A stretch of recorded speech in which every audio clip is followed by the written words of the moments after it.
दरम्यान शरद पवार यांच्या तब्येतीची विचारपूस करण्यासाठी सुनबाई म्हणजेच सुनेत्रा पवार या रुग्णालयात जाणार आहेत। उपमुख्यमंत्री पदाची जबाबदारी स्वीकारण्यापूर्वी अचानक उद्भवलेल्या या एका आव्हानात्मक प्रसंगात त्यांनी आपल्या सासऱ्याच्या तब्येतीची चौकशी करणं ठरवलंय। थोड्याच वेळात त्या रुग्णालयात पोहोचतील। आजारी सासऱ्याच्या तब्येतीची विचारपूस करण्यासाठी सून रुग्णालयात जाणार आहे। सुनेत्रा पवार काही क्षणातच रुबी क्लिनिक रुग्णालयामध्ये जाणार आहे।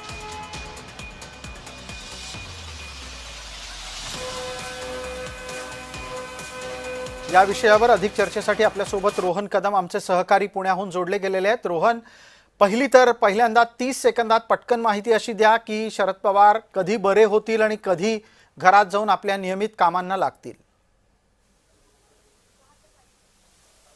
साधारणतः जी माहिती मिळते त्या माहितीच्या अनुषंगाने 2 ते 3 दिवस शरद पवारांना पुण्यातील याच रुबी हॉल रुग्णालयामध्ये जे आहे ते ठेवण्यात येणार आहे। कारण का जरी थोडं बरं वाटलेलं असलं तरी देखील लगेचच सोडता येणार नाही, कारण का अजून देखील छातीमध्ये कफ जो आहे तो आहे आणि त्यामुळे शरद पवारांना कसं तरी मागं झालं, अगदी श्वास घेण्यासाठी देखील काही त्रास जो आहे तो निर्माण झालेला पाहायला मिळाला आणि त्यामुळेच त्यांच्या काही टेस्ट ज्या आहेत त्या केलेल्या आहेत असं डॉक्टरांकडून सांगण्यात आलेलं आहे। आणि या टेस्टचे रिपोर्ट साधारणतः 8:30 पावणे 9 वाजेपर्यंत येणं अपेक्षित आहे आणि त्यानंतर पुढचा निर्णय जो आहे तो डॉक्टरांकडून घेतला जाईल। परंतु जरी टेस्ट नॉर्मल जरी आल्या तरी देखील शरद पवारांना पुढचे 2-3 दिवस जे आहे ते पुण्यातील याच रुग्णालयामध्ये उपचारांसाठी किंवा डॉक्टरांच्या देखरेखीखाली ठेवण्यासाठी जे आहे। ठीक आहे रोहन, बोलता बोलता आपला आवाज अचानक कमी झालाय, त्यावर आपण काम करूच। आणि या निमित्तानं पटकन 30 सेकंदात हे पण सांगा की सुनेत्रा पवार कधी येणार आहेत रुबी हॉस्पिटलमध्ये आणि त्या अनुषंगानं काय तिथे तयारी आहे आता?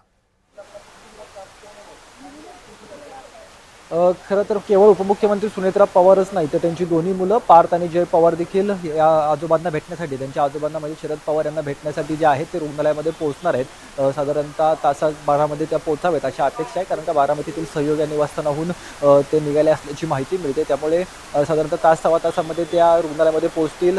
या ठिकाणी सुप्रिया सुळे आहेत, सदानंद सुळे आहेत, प्रतिभा पवार आहेत, रोहित पवार आहेत, या सगळ्यांसोबत सगळी तब्येतीची चौकशी जी आहे ते करतील आणि मुंबईकडे रवाना होतील। कारण उद्या कॅबिनेट देखील आहे आणि उद्या साधारणतः 10-11 वाजता सुनेत्रा पवार उपमुख्यमंत्री पदाचा कार्यभार देखील स्वीकारणार आहेत। त्यामुळे धन्यवाद रोहन या सगळ्या तपशिलासाठी। आपण अत्यंत बारकाईने या प्रकरणाकडे लक्ष ठेवा। पवार लवकरच बरे व्हावेत आणि त्यांच्या दैनंदिन कामकाजाकडे परतावेत अशी अपेक्षा आपण या निमित्तानं करूयात।